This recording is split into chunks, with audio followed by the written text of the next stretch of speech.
Hey, what it do, good people? It's your boy E2 Blue coming back at you again, man. I didn't do a video yesterday for the Shame Monday because I was just reeling from that loss. I ain't gonna lie, it hurts to be able to be back here again. You go 12-5, 2 seasons in a row. The first year you had a first round exit by the same team, the 49ers. You go out this game in a division round by the same team, 49ers, with Brock Purdy at quarterback. Now, it wasn't about Brock Purdy because our defense held his own and only allowed them to score 19 points. Now, the only thing I can really say about the defense that they didn't do right was they didn't take advantage of turnovers. All of a sudden, Trayvon Diggs couldn't catch an interception, and he was afraid to block. If either him or Donovan Wilson was right there to hit George Kittle on that little bobble catch that he had, that would have been a turn in the game too. Because if that had been an incomplete pass, I think that was third down. So we really, would have got the ball back. So it just missed opportunities. Mistakes in the game. Dak Prescott throwing 2 interceptions. Now, am I disappointed by Dak? Yes, I am. But I'm not giving him all the blame. And going back on everything, a lot of people ask the question, is Dak the guy going forward? I still believe so, and I will explain why. I know some of you are probably like, you know what, I'm over this. I'm ready to blow this whole shit up and start over again. No, we don't need to blow anything up. The Cowboys have a lot of talent on their team. We just need to learn how to utilize it. One thing I said when we were at Mark's house during the game was that this team has Ferraris in the driveway, but they got dead batteries, meaning they don't move them. They don't utilize them. They don't use them correctly. Because I guarantee you there's teams out here that would love to have Dak Prescott and will utilize Dak Prescott to the best of their abilities. Now, Dak Prescott was a 4th round draft pick for a reason. Correct? So with that being said, why would this coaching staff or this ownership or whoever made the decision to get rid of Amari Cooper got rid of Amari Cooper? Because I go back to talent, right? What did Dak Prescott have? What did he have the first game of the season out there? Because Michael Gallup wasn't playing because he was still coming off of that injury from last year. The best wide receiver you had on the roster week 1 was CeeDee Lamb. You had CeeDee Lamb. You had Noah Brown. You had Dennis Houston. Y'all remember that? Week 1, mind you. Dalton Schultz, Peyton Hendershot, and Ferguson. That's what you had out there at receiver and tight end. Week 1.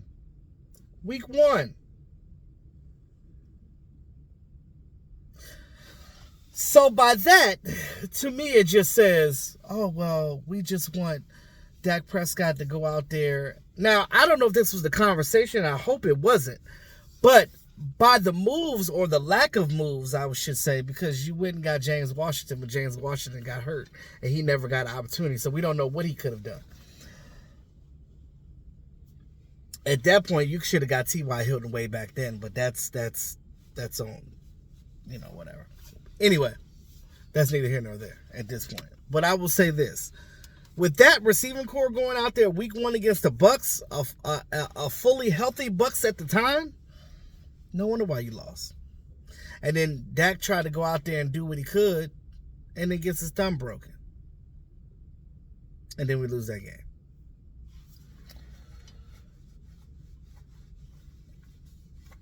You get Cooper Rush in there. They kept talking about, okay, well, we're going to dumb the offense down for Cooper Rush because, we're not going to score as many points with Cooper Rush. Of course not. Cooper Rush is a good backup, but, he's not starting caliber like Dak is. But shout out to Cooper Rush for winning those games for us, because had it not been for that, we probably wouldn't have made it to the playoffs. Because everybody was saying when Dak got hurt week 1, the season was over. Yes, Dak makes $40 million a year, but there's quarterbacks that make even more than that. You look at his contract, especially now and next year, that's little money compared to other people. So I don't even factor in the money anymore. The money shouldn't even be an issue, because the salary cap goes up every year. So I don't want to hear anything about, oh, Dak got $40 million. He's a quarterback. All quarterbacks get paid well. They're supposed to. You're the leader of the team. But every quarterback is not able to go out there and put everything on their back. Dak Prescott was a 4th-round pick for a reason. These are the reasons. Because he's not a guy that you can put everything on his back to go out there and do it. Can he do it with a cast of people around him? Yes, definitely. There are times where he can be a savior, but you don't want him to be that full time, because he can't sustain that, clearly by what happened this year.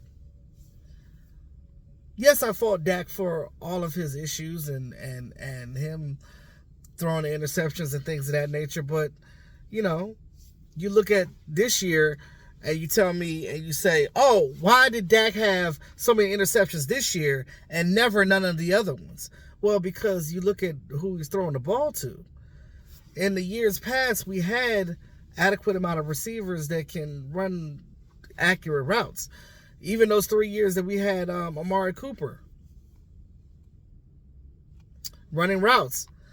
Amari Cooper is one of the best route runners in his league. Not having him this year with the injuries hurt in the beginning of the season or thereafter. You get rid of Amari Cooper, which tells me that you want Dak to be the guy to save you, to do that. Dak can't do that. Dak is not an elite style quarterback, but I believe he's on that second tier. You couple that with the up and down of Kellen Moore in that offensive coordinator position. Yes, he called some good games. Yes, he called some good plays, and he also called some horrible ones. That's the growing pains of a young offensive coordinator. Now, I just think that Dak is better suited for someone that's been an offensive coordinator that had success, that's done this for a long time, and you go get that guy.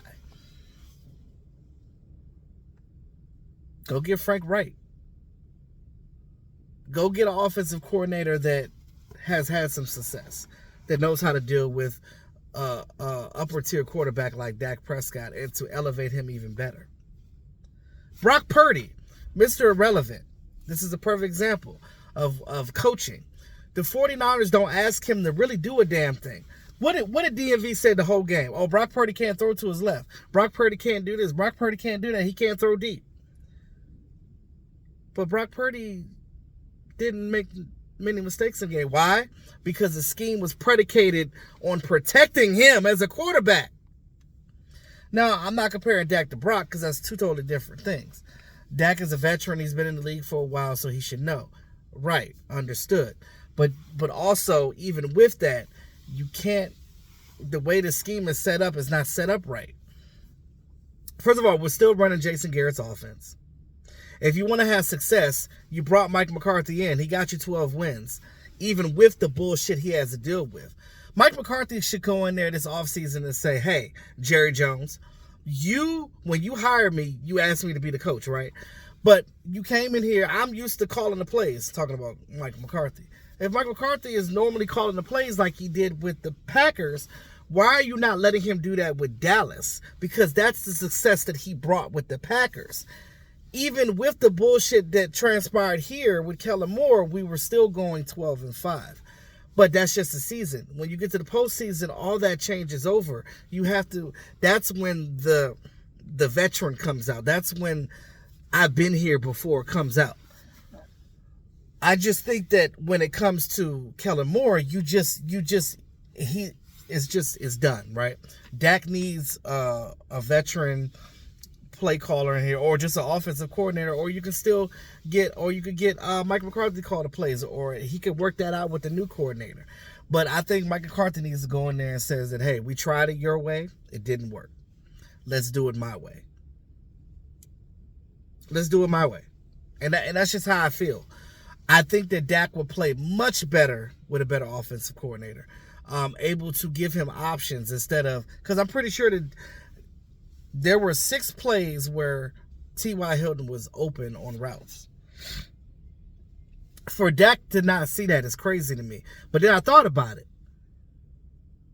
Kellen more than likely was telling him, these are the plays, this is what I want you to do, and this is the look, right? It's not even just about the play, it's the look. If I'm not allowing my quarterback to progressively go through their reads, if I just say, hey, this is the play, hit it to this guy, I'm throwing it to that guy, and that's where the interceptions come from. Because either one or two things happen. The defensive player made a good play on the route, or that wide receiver didn't run the right route or didn't finish the route.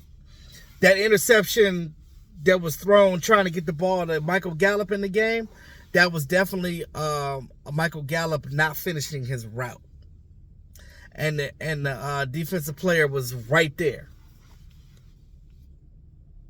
So,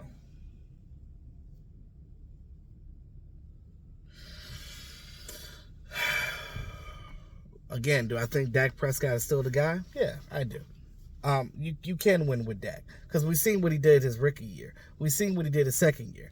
We've seen what he can do in situations where he's not having to have the brunt thrown on him.